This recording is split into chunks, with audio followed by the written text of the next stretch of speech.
కడప జిల్లా తెలుగుదేశం పార్టీలో టికెట్ల పంచాయతీలు కొలిక్కొస్తున్నాయి. సీట్లు ఖరారైన నేతలు ప్రచారాలు ప్రారంభించారు. సీటు దక్కలేదనే నెపంతో కొందరు నేతలు అసంతృప్తి వెళ్లబుచ్చుతున్నారు. రాజంపేట, కడప, రాయచోటి నియోజకవర్గాల్లో పార్టీకి అసమ్మతి బెడద తప్పటం లేదు. వారం 10 రోజుల్లో తొలి విడత పార్టీ అభ్యర్థుల జాబితా విడుదల చేయడానికి తెదేపా అధినేత చంద్రబాబు సిద్ధంగా ఉన్నారు. ఇప్పటికే కడప జిల్లాలో టికెట్లు ఎవరికనేది దాదాపు ఖరారైంది. కొన్ని నియోజకవర్గాల్లో పార్టీ అభ్యర్థులు ప్రచారాలు సైతం మొదలుపెట్టారు. ఈ నేపథ్యంలో తమకు టికెట్ రాదనే అభిప్రాయంతో పార్టీ నేతలు బహిరంగంగా అసమ్మతి గళాన్ని వినిపిస్తున్నారు. జిల్లాలో 2 పార్లమెంట్ స్థానాలు, 10 అసెంబ్లీ నియోజకవర్గాలున్నాయి. పులివెందుల నియోజకవర్గం నుంచి తెదేపా అభ్యర్థిగా సతీష్ కుమార్ రెడ్డి పేరు దాదాపు ఖరారు కావడంతో ఆయన ఎన్నికల ప్రచారాన్ని ప్రారంభించారు. కడప పార్లమెంటు స్థానం నుంచి పోటీ చేయనున్న మంత్రి ఆదినారాయణ రెడ్డితో కలిసి సతీష్ రెడ్డి ఎన్నికల ప్రచారం పులివెందుల నుంచి చేపట్టారు. రాజంపేట నియోజకవర్గంలో తెదేపా అభ్యర్థిగా మాజీ ఎమ్మెల్సీ బత్యాల చెంగల్రాయుడు పేరు దాదాపు ఖరారైంది. దీంతో ఆయన 10 రోజుల నుంచి నియోజకవర్గంలో విస్తృతంగా పర్యటిస్తున్నారు. పులివెందులకు కృష్ణా జలాలను ప్రభుత్వం విడుదల చేయడంతో జిల్లాలో మెజారిటీ స్థానాలు తెదేపా కైవసం చేసుకుంటుందని మంత్రి ఆదినారాయణ రెడ్డి చెబుతున్నారు. అన్ని రకాలుగా చేసిన అభివృద్ధికి పట్టం కట్టాలని సతీష్ రెడ్డి ప్రచారం చేసుకుంటున్నారు.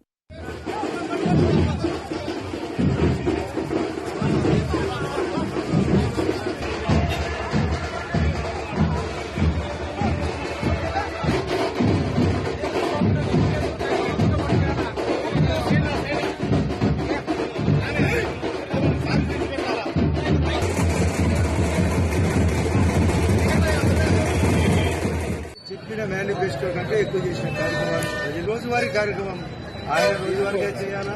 మేము గడప మేము కూడా 7 అసెంబ్లీ స్థానాల్లో ఒక స్థానం ఖచ్చితంగా చేయాలి. ప్రచార బాధ్యత, కనీస బాధ్యత ప్రజలకు తెలియజేయాలి, అందరినీ అడగాల ఓటు.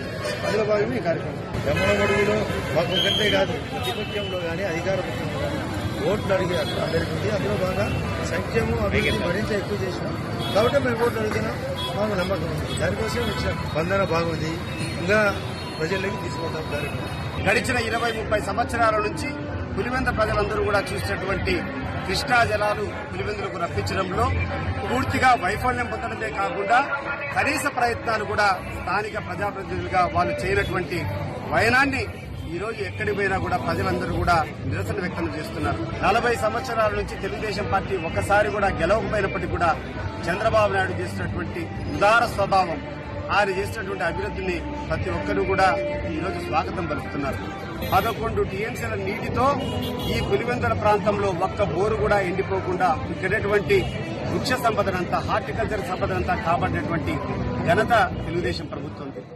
రాయచోటి టికెట్ కోసం మాజీ ఎమ్మెల్యే రమేష్ కుమార్ రెడ్డి, ప్రసాద్ బాబు పోటీపడ్డారు. వీరిద్దరూ చాలాసార్లు ముఖ్యమంత్రి వద్ద సంప్రదింపులు జరిపారు. చివరికి రమేష్ కుమార్ రెడ్డికే టికెట్ దాదాపు ఖరారైనట్లు తెలుస్తోంది. ప్రసాద్ బాబును బుజ్జగించేందుకు అధిష్టానం తీతిదే బోర్డు సభ్యుడి పదవిస్తూ ఉత్తర్వులు జారీ చేసింది. దీనివల్ల ఆయన రమేష్ గెలుపు కోసం పనిచేయక తప్పదు. మాజీ ఎమ్మెల్యే ద్వారకనాథ్ రెడ్డి కూడా టికెట్ రేసులో ఉన్నా ఆయనకు కార్పొరేషన్ లేదా తీతిదే చైర్మన్ పదవి ఇస్తామనే హామీ అధిష్టానం ఇచ్చినట్లు సమాచారం. జమ్మలమడుగు ఎమ్మెల్యే టికెట్ సీనియర్ నేత రామసుబ్బారెడ్డికి ఖరారైంది. ఇప్పటికే ఆయన ఎమ్మెల్సీ పదవికి రాజీనామా చేసి బరిలో నిలవనున్నారు. కడప నియోజకవర్గం తెదేపా టికెట్ను ఇటీవల పార్టీలో చేరిన మాజీ మంత్రి అహ్మదుల్లా లేదా ఆయన తనయుడు అష్రఫ్కు కేటాయించనున్నారు.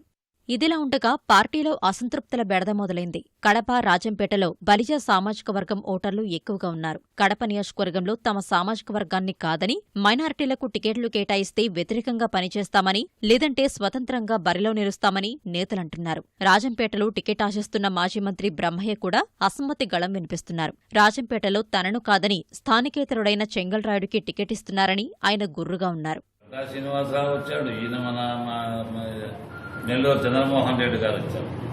ఏ రోజు నియోజకవర్గంలో ఉండే అసంతృప్తి కానీ, బాధితుల గురించి కానీ ఆలోచన చేసి విచారణ చేసేటటువంటి పాపంకి వాళ్ళు పోలేదు. యమలవాడు సమస్య వీరపల్లి అన్ని కొమలాపురం, పొద్దుటూరు అన్ని సమస్యలు ఉన్నాయి. ఎప్పుడన్నా వీళ్ళని కూర్చొని ఈ ఇద్దరి నాయకత్వంతో ఉండేటప్పుడు, ఒకరి నాయకత్వంతో ఉండేటప్పుడు, బహునాయకత్వం చేసేటప్పుడు ఆ సఫర్ అయ్యేటటువంటి కార్యకర్తలు ఎంతమంది నలిగిపోతున్నారు అనేది మనం దృష్టికొచ్చాం. ప్రతి నియోజకవర్గంలో మీటింగ్ పెడతాము. మీటింగ్ పెట్టి ఏం చేయాలని చెప్పి మా వాళ్ళ దగ్గర నుంచి బడుగు బలహీన వర్గాలు ఉన్నారు, బీసీలు ఉన్నారు, ఎస్సీలు ఉన్నారు, మమ్మల్ని ఆరాధించే వాళ్ళు చాలా మంది ఉన్నారు. ఇప్పటికైనా ముఖ్యమంత్రి గారు సమాచారం తెప్పించుకుని ఎవరైతే పనిచేశారో వాళ్ళకి ఇవ్వండి.